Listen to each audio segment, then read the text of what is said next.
Assalamualaikum warahmatullahi wabarakatuh. Gimana kawan-kawan?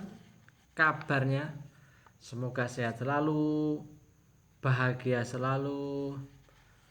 Kalaupun ada masalah, pasti ada jalan keluarnya.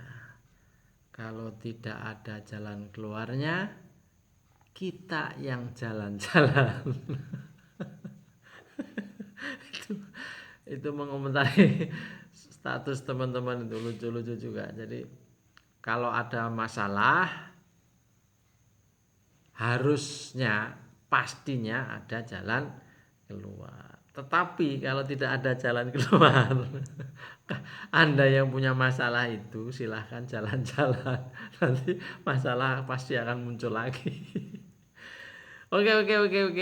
Kita coba bicara judulnya Anies pasti tumbang jika. Nah, gitu. Anies pasti tumbang jika. Jika apa? Nanti A, B, C, D, E, C, E gitu. Baiklah, sebelum itu kita bahas dulu latar belakangnya kenapa ada judul itu. Jadi kita harus ingat cita-cita reformasi dulu itu. Jadi apa itu reformasi? Yaitu semacam gerakan menumbangkan tokoh pemimpin yang dianggap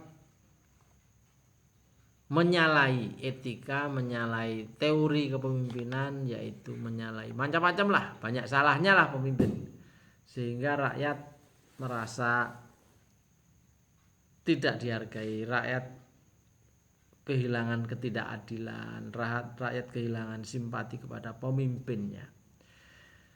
Salah satu yang sangat kronis yaitu pada saat itu adalah soal KKN, kolusi, korupsi, dan nepotisme.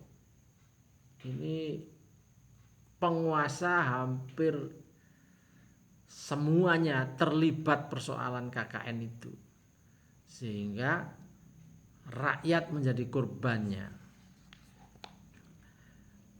Kolusi adalah sebuah kerjasama jahat untuk meraih keuntungan pribadi.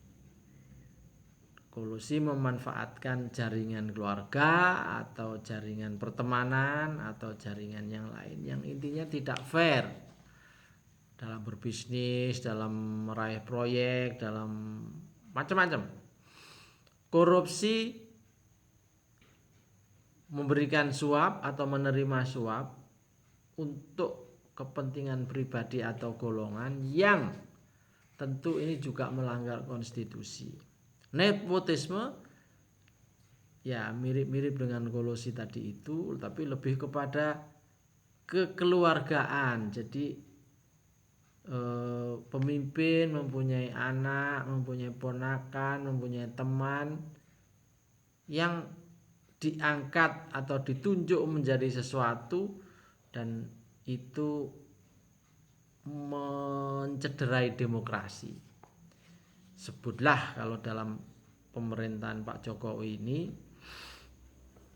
ada Gibran menjadi wali kota Solo, bahwa soal pemilihannya dikatakan dalam tanda kutip demokratis, tetapi sebenarnya kasat mata tidaklah demikian, karena lawannya sebenarnya itu lawan boneka yang memang sudah ditakdirkan ditakdirkan dan disengaja untuk dikalahkan. Nah, ini semacam inilah kira-kira pada masa pemerintahan Bapak Jenderal Soeharto. Tapi kenapa juga terulang? Bobi Nasution tidak mungkin menang jika dia bukan menantunya Pak Jokowi. Jadi kita harus fair, kita harus terbuka, kita harus membuka cakrawala pikiran bahwa contoh nepotisme di era Pak Jokowi yaitu contohnya. Bahkan yang terakhir, Ketua MK menikah dengan keluarganya Pak Jokowi. Ini juga mau dibilang tidak nepotisme, tidak, ini agak sulit gitu. Masyarakat,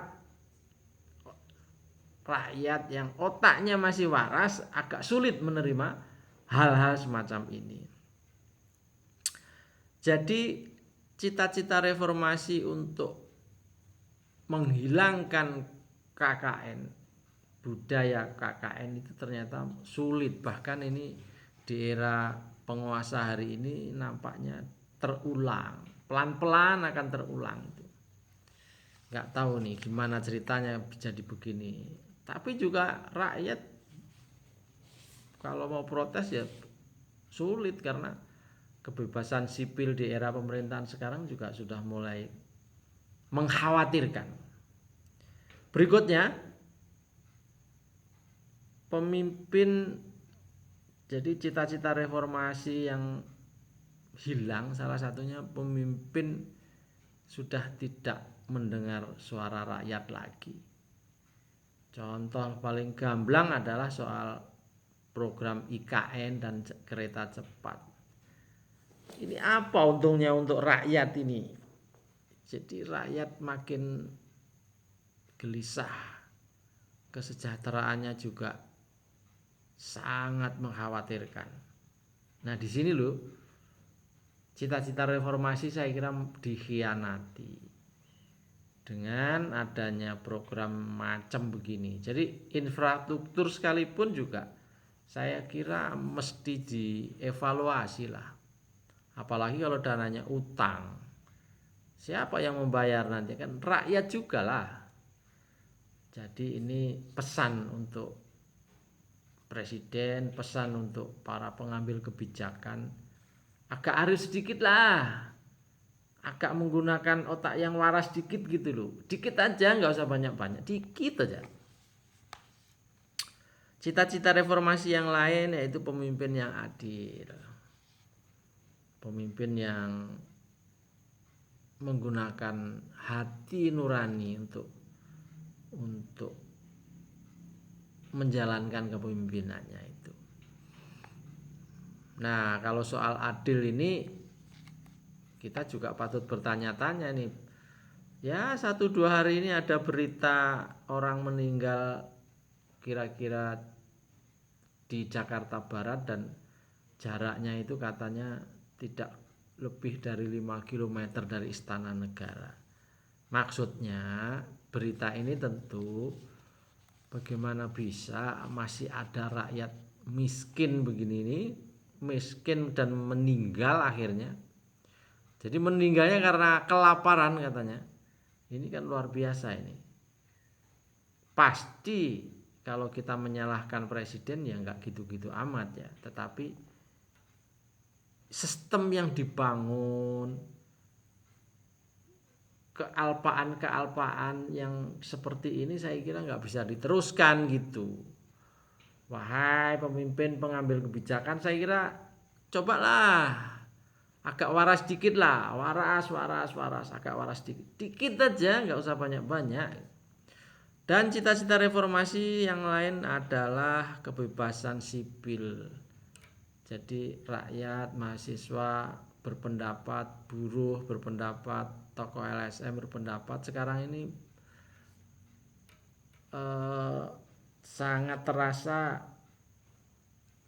ditutup gitulah. Pintu untuk berpendapat itu ditutup. Kalaupun tidak ditutup, bahasa yang lain yang agak ini apa ya, saya kurang ini. Tapi saya kira kok salah satu yang pas itu kebebasan sipil, kebebasan berpendapat buruh, mahasiswa, ulama, kiai, tokoh-tokoh muda, LSM yang kira-kira kritis dan mengkritik penguasa menjadi sangat memprihatinkan, karena ada yang ditangkap, ada yang istilahnya dibully oleh netizen, oleh buzzer, Kebetulan penguasa sekarang itu buzzernya ngeri-ngeri sedap, bahkan kejam. Jadi membunuh karakter para oposisi itu ngeri itu. Tapi ya kita bersyukur juga ternyata rakyat juga sebagian besar juga sudah waras. Jadi nggak ada takut-takutnya lah. Tapi saya kira memperjuangkan kebenaran tidak boleh berhenti dan tidak boleh takut hanya dengan buzzer rupiah. Kelompok itu aja itu, si ini, si itu, si ini. Kelihatan itu kolamnya, orang-orangnya juga kelihatan. Buzzer brengsek.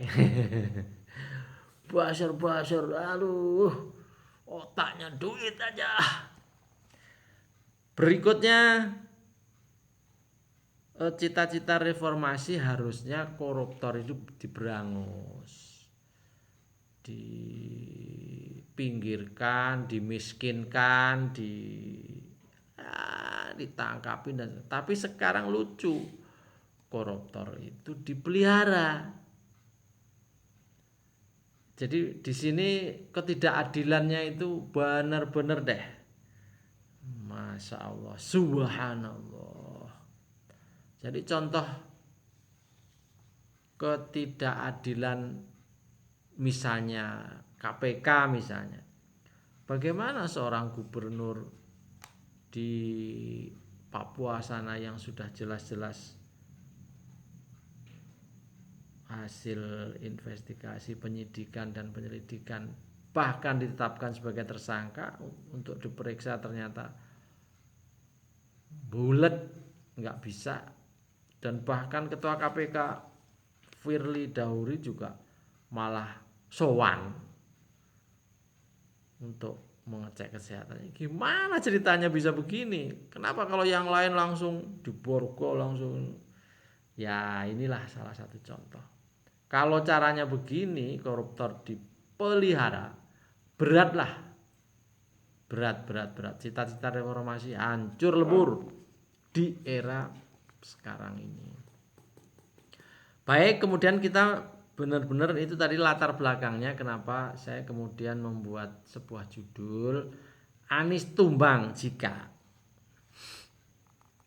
Jadi Anies ini yang sampai hari ini, sampai saya membuat video ini belum juga ditetapkan wakil cawapresnya.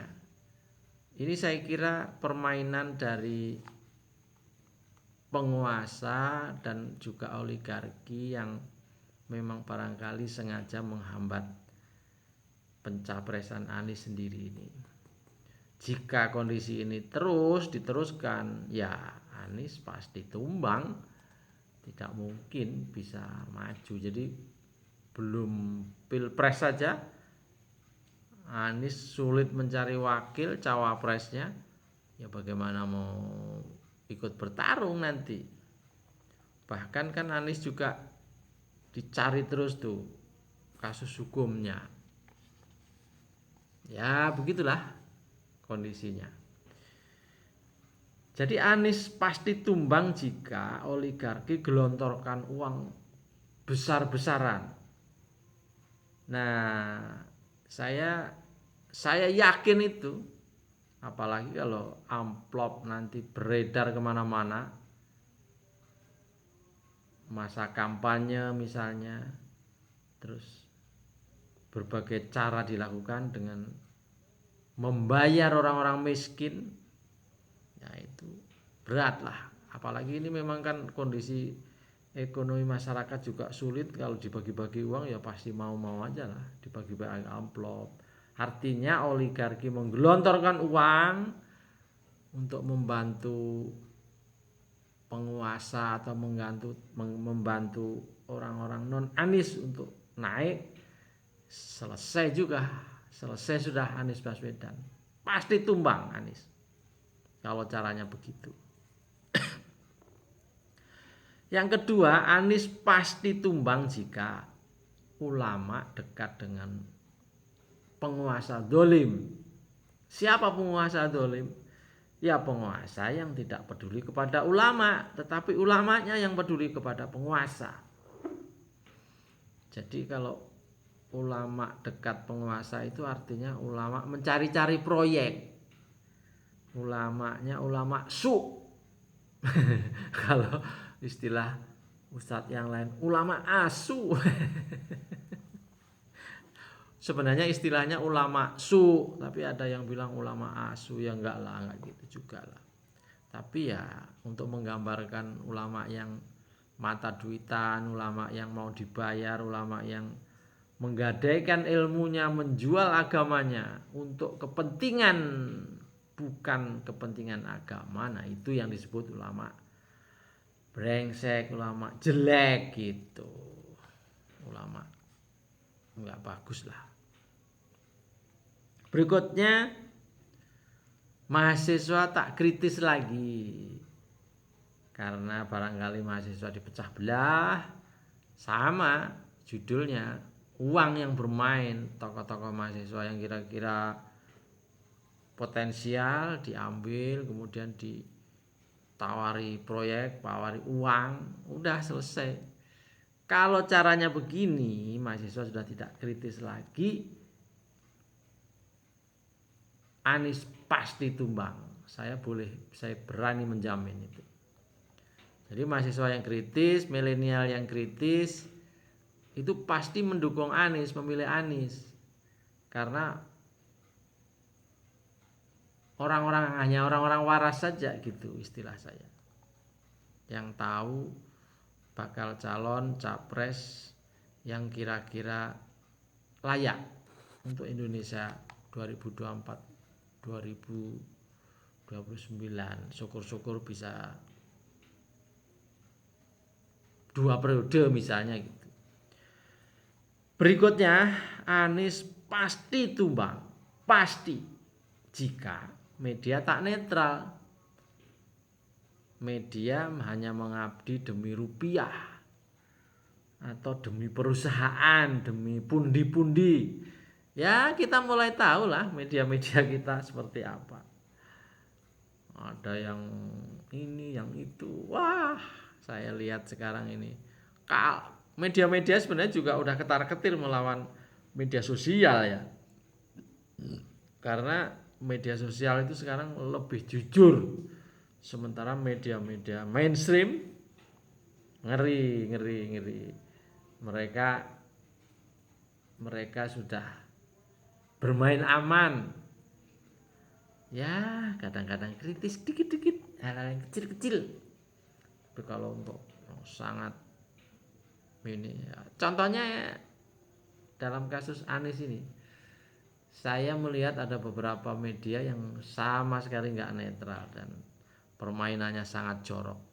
Jadi sekali lagi, Anies pasti tumbang jika media tak netral lagi. Jadi saya ulang, Anies pasti tumbang jika oligarki gelontorkan uang, jika ulama dekat dengan penguasa dolim makin banyak, kemudian mahasiswa tak kritis lagi, dan yang terakhir media tak netral karena media mengabdi kepada rupiah. Jadi begitu teman-teman, saudara-saudara. Jadi kita coba bicara real aja lah, yang rasional-rasional saja, yang waras. Mari kita belajar berpikir waras. Anies pasti tumbang jika beberapa hal yang saya sebut tadi terjadi. Sebaliknya, Anies bisa terus dan insya Allah bisa menjadi presiden jika akal sehat, kewarasan, dan memang harus diperjuangkan. Oleh karena itu, kepada kawan-kawan relawan pejuang, saya menjadi bagian dari kalian. Memang sesuatu perjuangan tidak mudah. Sesuatu perjuangan penuh dengan derita dan air mata. Tetapi yakinlah, setiap perjuangan pasti akan menikmati hasilnya, entah kapan itu. Saya Peci Miring Ahmad Bahar. Wassalamualaikum warahmatullahi wabarakatuh.